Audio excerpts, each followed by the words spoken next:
are one and the same. If you cannot be merciful on Shabbat, then it's not Shabbat. You're not honoring the Sabbath. You are not honoring the Lord of the Sabbath if you have no mercy on the Sabbath. If you have no compassion on the Sabbath. If the worries of this world consume you, then you never entered in. You are to check all of that at the door. That's my favorite phrase. I've always used it. Check your worries at the door. They have no place here. I am not one to do that regularly, but I do let the worries sometimes come in, and the Lord slaps me around and brings me back around and says, hey, wake up. This is what this is about. It's the joy. Don't let anything, anyone, anybody steal that joy from you.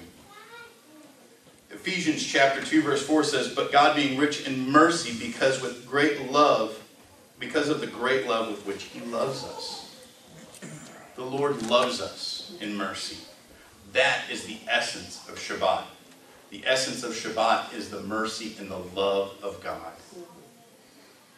Now, went through all of that in describing the Sabbath to come back to the Sabbath year. And the best description of that Sabbath year I found was in Exodus 23. Exodus 23, beginning in verse 10, it says, for 6 years you shall sow the land and gather its yield. But 7 years you shall let it rest and lie fallow, and the poor of your people may eat. And what they leave, the beasts of the field may eat. You shall do likewise with your vineyards and your olive orchards. When I was in the pulpit a few weeks ago, I mentioned that field of Boaz. Being able to look out that back door or that back window in our mind and seeing that field that God is trying to use us to plant. Boaz looked out and saw something great. But I imagine that the heart of Boaz loved the 7 year even more than he loved the 6 years where he reaped the field. I'd imagine it was that 7th year that he met a woman named Ruth. I imagine that he would stand as his people would gather in his harvest and love to look out and see the needy and the poor in that field gleaning. And I imagine those corners that he left grew even better each and every year. And in that 7th year, I'd imagine looking out in that field and just seeing this great and bountiful harvest. But Boaz never thought once to go reap that. Boaz never once thought about going out there and taking any of that.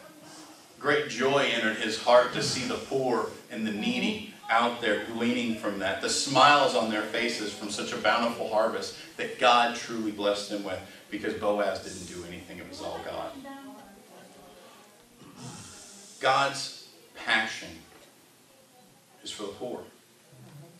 If you think about it, the master of all, the king of the universe, the creator of heaven and earth, came here in the body of a man who was homeless. He chose the body of a man who was poor. To have compassion on that poor. Everything he did on this earth pointed to a future.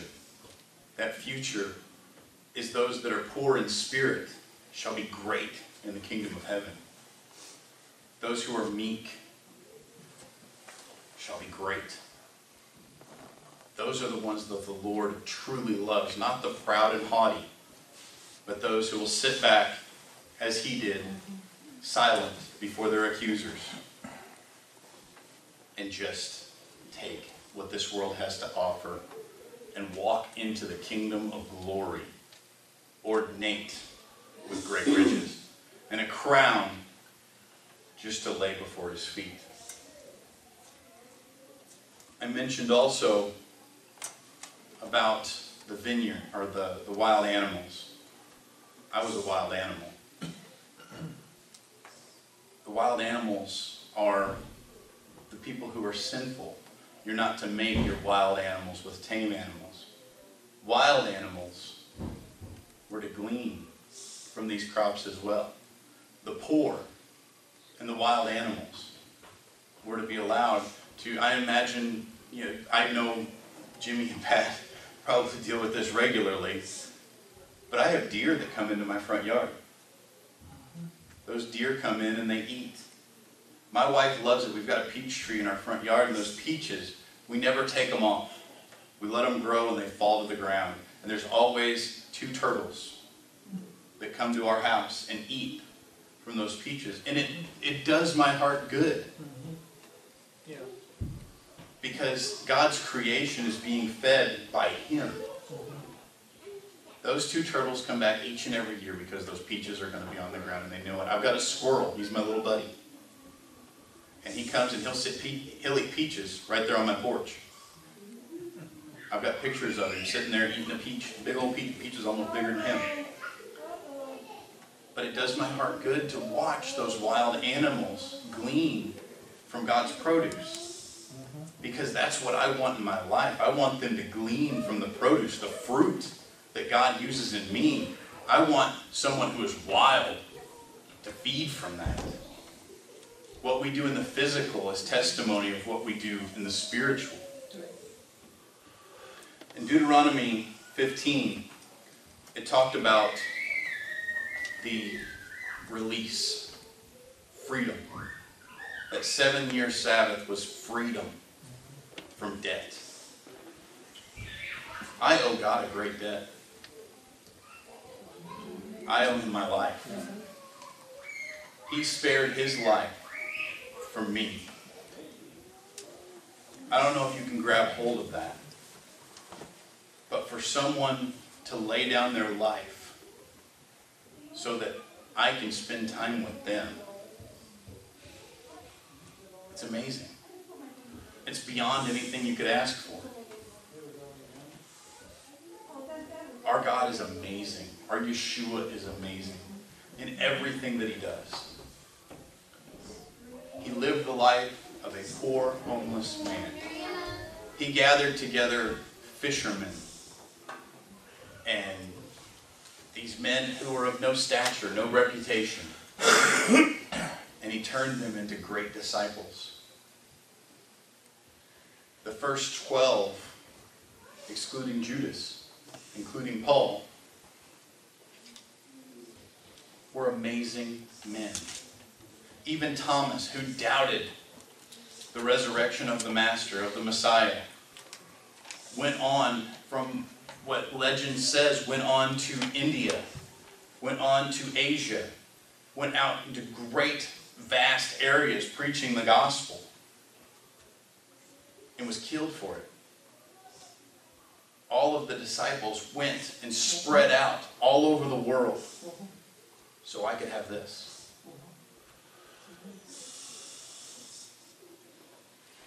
I like to look at it in a personal application because my God is a personal God.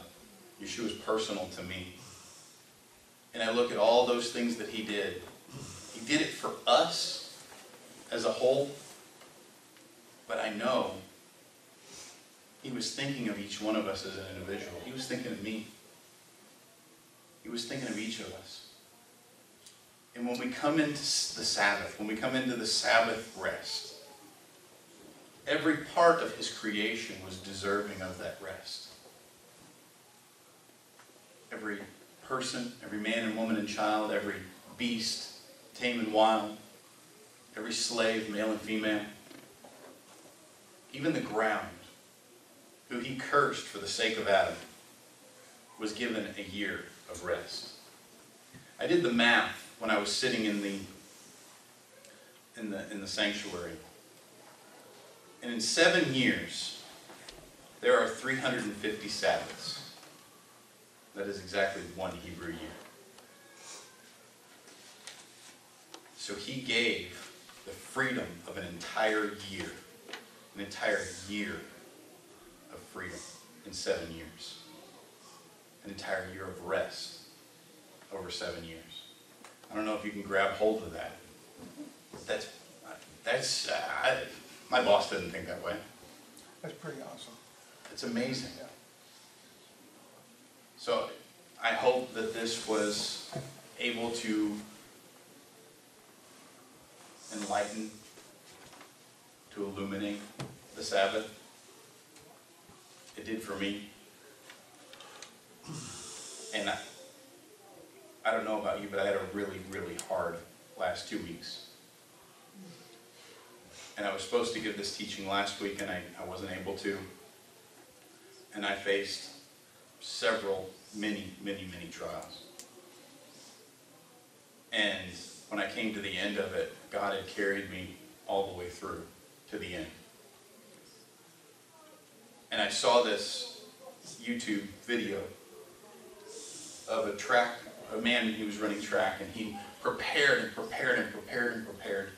the Olympics. And as he was running the Olympics, he got 150 meters of the 400-meter run, and he pulled his hamstring. He was the one who was supposed to win the race, and he pulled his hamstring. His father ran out onto that track, put his arm around his son, encouraged him, said it's going to be okay. Carried him to 50 meters from the finish line. And then 50 meters from that finish line, he stood and he watched his son cross that finish line. Just like my father did for me last week. My Abba carried me all the way to the end of the race. And he stood and watched on the track of life as I walked across the finish line. I was beaten. I was battered. I was hurt. But God stood there and watched his boy cross the line, regardless. I'm not saying that to puff myself up. I'm not saying that to lift myself up. I'm saying that because I know each one of us here has a burden, has a trouble, has a trial. And our Abba is always going to be there to run out and pick us up, encourage us, and carry us to the end. And then he's going to allow us to walk across in victory, then to turn around and say, my daddy did that. Let's pray.